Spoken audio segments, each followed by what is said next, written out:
महाराज श्री, पिछले 5 सालों से जीवन में अंधकार छाया हुआ है। कभी भी सफलता नहीं मिल रही है। जीवन में आगे क्या करूं क्या ना करूं समझ नहीं आ रहा। सफलता किसे माना है आपने? महाराज जी, श्री जी मैं पढ़ाई पूरी की और मैंने श्री जी से कहा कि मैं अब क्या करूं। उन्होंने मुझे कुछ संकेत दिए थे कि आप सरकारी में जाइए और प्रभु की सेवा करिए। फिर सफलता नहीं मिल रही उसमें एग्ज़ाम में, और अभी है। आप हमारी बात समझिए, आपको श्री जी ने संकेत किया और आप सफलता नहीं प्राप्त कर, दोनों बातें झूठी है ना, दोनों बातें झूठी हैं। आप सत्य को स्वीकार कीजिए। श्री जी के संकेत को आप जानने लगे। आप श्री जी के संकेत तो तभी जब आप उनकी मन की बात जान लेना, तो आप कितने बड़े सिद्ध हो गए। और फिर सफलता किसकी चाहते हो? प्रकृति जन्य की। आप श्री जी के संकेत को जान जाओगे तो श्री जी के प्रेम की सफलता चाहोगे, लोकवत नहीं। और ये लोक की सफलता, सुनो पहले, प्रारब्ध के अधीन है। इसकी सफलता के लिए श्री जी से प्रार्थना मत करो। हमारी बात समझना। विद्यारण्य जी एक बहुत बड़े महापुरुष हुए हैं। उन्होंने अपने माता पिता को सुखी करने के लिए, धन प्राप्ति के लिए गायत्री अनुष्ठान किया। ब्राह्मण कुल में जन्म हुआ था। एक पुरस्चरण 24 लाख गायत्री होता है। उन्होंने एक पुरस्चरण किया, 2 पुरस्चरण किया, एक बार भी कोई धन की प्राप्ति नहीं हुई। आखिरी में उन्होंने संन्यास लिया। जीव संन्यास लिया, माता गायत्री प्रकट हो गई। उनका अब इंद्रासन भी मांगो तो आपका, तो बोले अब क्या जरूरत है, अब तो वैरागी हो गया, विरक्त हो गया। माता पिता भी पधार गए उनकी सेवा के लिए अर्थ चाहना। 23 पुरस्चरण किए तो आप तब नहीं आई। तो उनका तुम्हारे अनंत जन्मों में ऐसे 24 महापाप थे जिनके कारण मैं नहीं आ पा रही थी। अब वो 23 पुरण से चरण से नष्ट हुए, पुरस्चरण से, और 24वां तुमने संन्यास लिया। तो अब आप जो चाहो पर, बोले अब चाहिए ही नहीं क्योंकि अब सन्यासी हो गए, अब तो ब्रह्म प्राप्ति के लिए। तो इससे आभास होता है कि अगर हमारा बुरा प्रारब्ध है तो हमको भोगना पड़ेगा। हम कितना भी प्रयास करें वो हमें, तो हम क्या करें इसमें जिससे हमें परम शांति हो?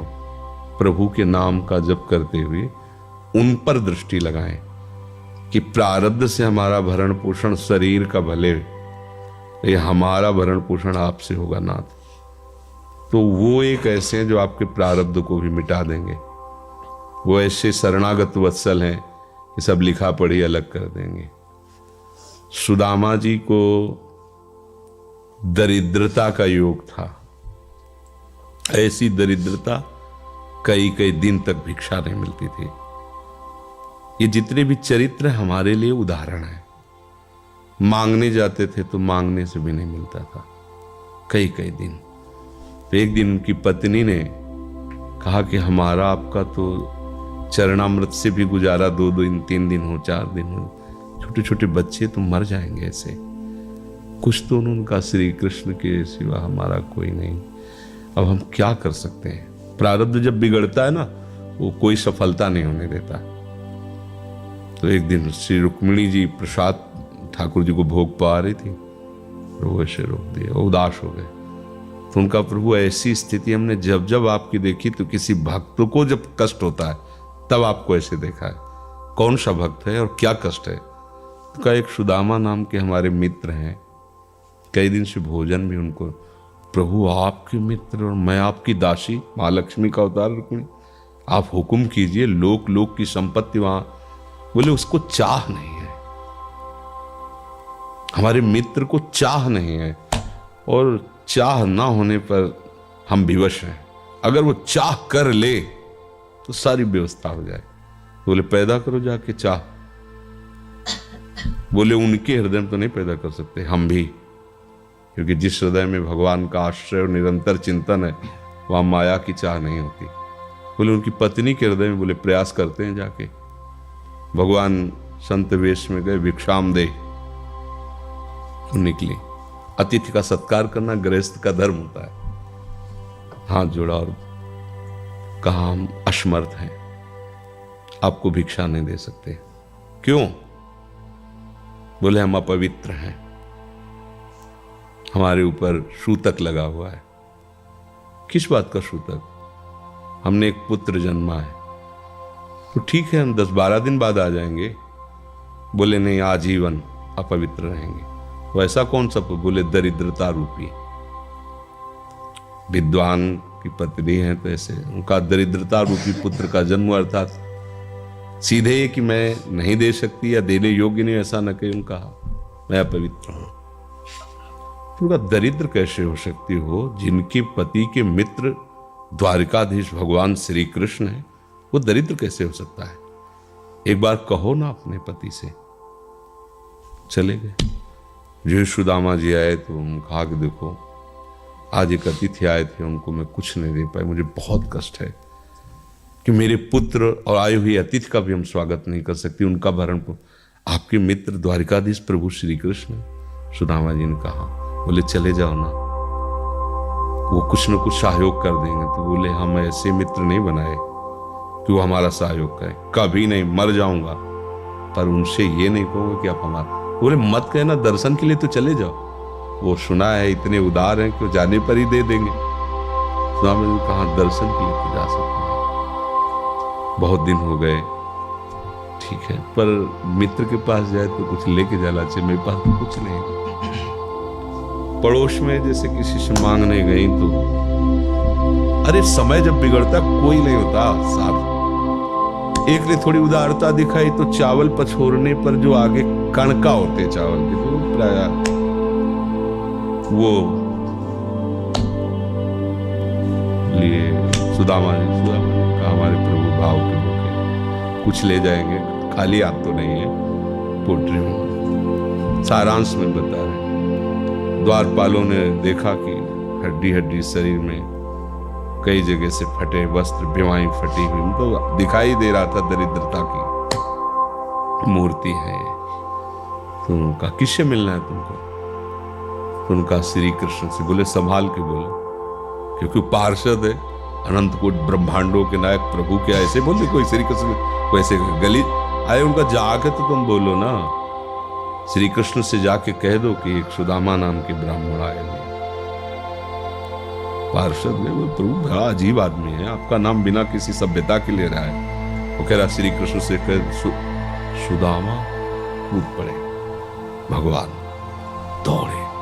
वो पार्षद वो सब की ब्रह्मा जी शंकर जी आते हैं तो वहां खड़े रहते हैं घंटों, भगवान ऐसे भागे। सुदामा जी को पता था ना, हमारे रुक्मिणी जी के महल में रुक्मिणी जी के पलंग पर बैठा हुआ, स्वयं चरण पखारते सब। अब ये वैभव, क्या हालचाल है, कैसे हो प्रभु? आप सब जानते हो, आपकी बड़ी कृपा है।